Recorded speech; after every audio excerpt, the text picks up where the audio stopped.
안녕하십니까. 안세회 대표 박윤정 회사입니다. 오늘 저희 213강은요, 저희들이 이제 하는 일인데 바로 각종 회계나 세무 자문 컨설팅에 있어서 이제 적극적인 방법론이 있고, 이제 소극적인 방법론이 있고, 능동적인 방법론이 있고, 수동적인 방법론이 있는데, 이것은 사실 회계 처리 규정인 국제 기준에도 사실 또 그렇게 많이 규정이 돼 있고, 또 세법에서도 해석에 따라서 적극적 해석을 하는 사람이 있고 소극적 해석을 하는 사람이 있고, 또 우리 이제 정치에서도 여당 야당이 있고 좌파가 있고 우파가 있고 뭐 이런 것이 있지 않습니까? 그래서 어떤 쟁점에 대해서 사람들이 밝게 보느냐 어둡게 보느냐 아니면 이렇게 보느냐 저렇게 보느냐 다 틀리기 때문에 우리 회계세무 컨설팅에서도 그런 것이 항상 등장할 수가 있다, 그런 얘기입니다. 그래서 이걸 제가 몇 가지 쟁점을 뽑아가지고 표준적으로 대입되는 것을 한번 알려보겠습니다. 자, 어떤 개념 대안을 적극적이고 능동적인 방법하고 보수적 수정적 방법으로 이제 주로 가구할 수 있죠. 자, 우파, 좌파, 뭐 낙관파, 비관파 뭐 이렇게 볼 수도 있어요. 자, 먼저 가장 중요한 게 사업할 때는 매출이죠. 매출을 우리가 이제 총액으로 인식할 것이냐, 순액으로 인식할 것이냐, 이런 차이죠. 일종의. 그래서 서비스 수요가 있을 때 매출 반영할 때 총액 매출을 인식할 수 있어요. 아무리 수익이 작고 이익이 마진이 박혀도 자기가 재고와 수금 책임을 부담하면 당연히 더 많은 매출로 손익계산서 표시하고요. 또 더 큰 이익이 있기 마련이죠. 총 매출액을 이렇게 해서 그대로 총액을 반영을 하게 되면 아무래도 이익이 있기 마련이다, 그런 얘기죠. 근데 이제 자기가 거래 성사시킨 금액의 일정 비율만 수수료 인식하면, 이럴 때 이제 이쪽에서의 매출액은 이렇게 큰 매출액이 아니고 일부 수수료만 이렇게 매출로 인식하는 거예요. 수수료, 순액. 그 다음에 그 인건비가 이제 나가겠죠. 여기는 이제 원재료, 부재료 뭐 이런 게 다 나가는 것이죠. 수수료만 한다. 그래서 알선이나 중개라고 할 수 있어요. 수수료만 반영한다. 그 다음에 이제 자신을 위해서 일을 해주는 영업자의 보수 처리에 있어서 자율실적급 성과급의 경우는 총 지급액의 3.3% 쟁에서 종결할 수가 있어요. 아주 가장 간단하고 가장 책임도 회사로서는 덜 지는 방법이죠. 그러나 종속고용의 월급 방식이 되면 사대보험도 부담해 줘야 되고 18% 정도 퇴직금도 지급해야 될 의무가 있어. 이제 완벽한 방식이긴 하지만 이렇게 되면 이제 여러 가지 코스트가 훨씬 더 늘어나고, 또 나중에 이 정산 또 정년퇴직 문제도 있기 때문에 이제 상당히 복잡한 문제가 생긴다, 그런 얘기죠. 그 다음에 이제 경영자 급여 요게 있는데, 경영자 급여에 대해서 기대보수 일부는 정상급여를 4대보험 처리하고 나머지를 배당금 처리해서 두 개로 디바이드 한다. 즉 그 손익계산서 치면 급여를 처리하고 나머지는 이익에서의 배당을 처리한다, 그런 얘기죠. 그래서 일단 이제 배당할 때 상호세 부담이 되니까 차등 배당을 통해 가지고 소득세 부담만 하면 GS는 없이 할 수도 있다, 그런 얘기죠.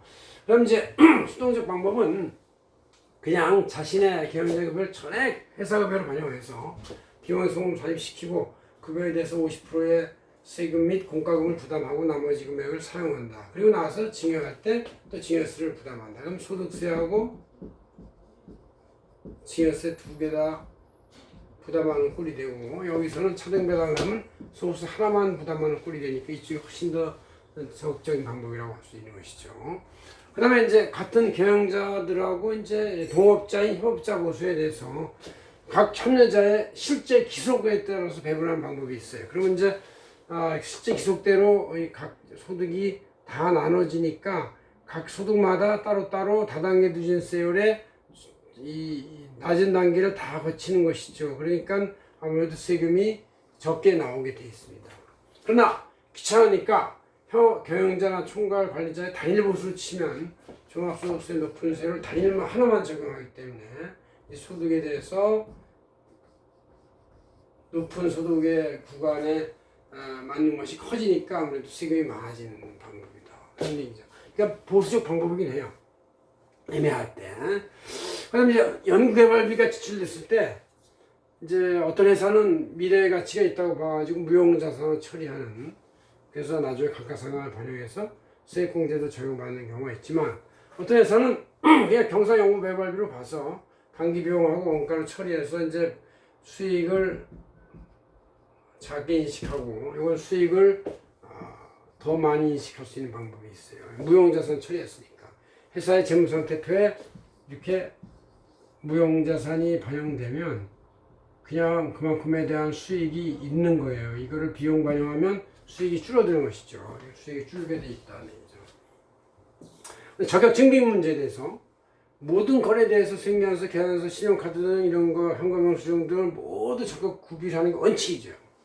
그래서 가급적 철저히 적극적으로 구비하면 그만큼 이제 회사의 재무상태표의 소득을 합법적으로 절세하고 줄 수 있어요. 그러나 이제 좀 이 소액 지출에 대해서 좀 관리를 소홀히 했거나 적격 증빙이 없는 부분이 있으면 대표자나 경영자의 자기 보수나 이익을 종합소득세 합산하면 세금을 좀 많이 내겠죠. 이쪽은 세금을 찍게 될 것이고 다 처리했으니까 세금을 많이 내고 항상 개인 종합소득세 신고할 때 이 문제가 있어요. 이 소액 지출에 대해서 나의 인건비, 나의 소득, 사업주 인건비를 볼 것이냐 아니면 일일이 찾아내서 기록할 것이냐 이런 것이 이제 대입되는 쟁점이 된다 그런 얘기죠. 그다음에 이제 사업 자금 조달에 있어서 설비 투자가 많이 들어가는데 이걸 자기 자금이 부족하면 타인 자금이나 리스를 활용해 가지고 자기의 자본보다 훨씬 더 초과되는 생산 설비를 구입해서 레버리지 효과, 축지법 효과를 극대화시킬 것이냐. 그것이 바로 차익 경영이라는 얘기고, 이걸 차익 경영이라고 하죠. 적극적 차익 경영.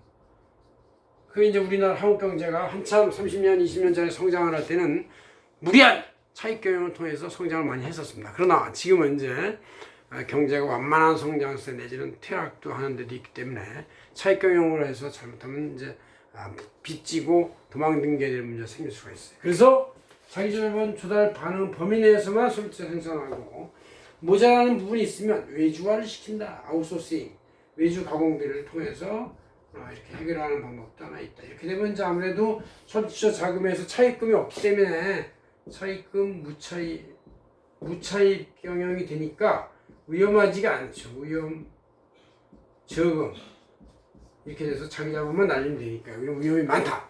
차입금을 쫓아다녀야 되니까. 그래서 우리가 여러 가지 경영 쟁점마다 능동적 방법과 수동적 방법을 두 가지 대변할 수가 있으니까 여러분들은 이 중에서 극단적으로 취하는 것보다 이거의 장점과 이쪽의 장점을 취한 중도적 좋은 방법의 중용의 방법을 택하면 경영에 있어서 아주 안정적으로 지속 가능한 경영 회사를 만들어낼 수 있을 것이라고 생각합니다. 고맙습니다. 금상현 대표 박인종이었습니다.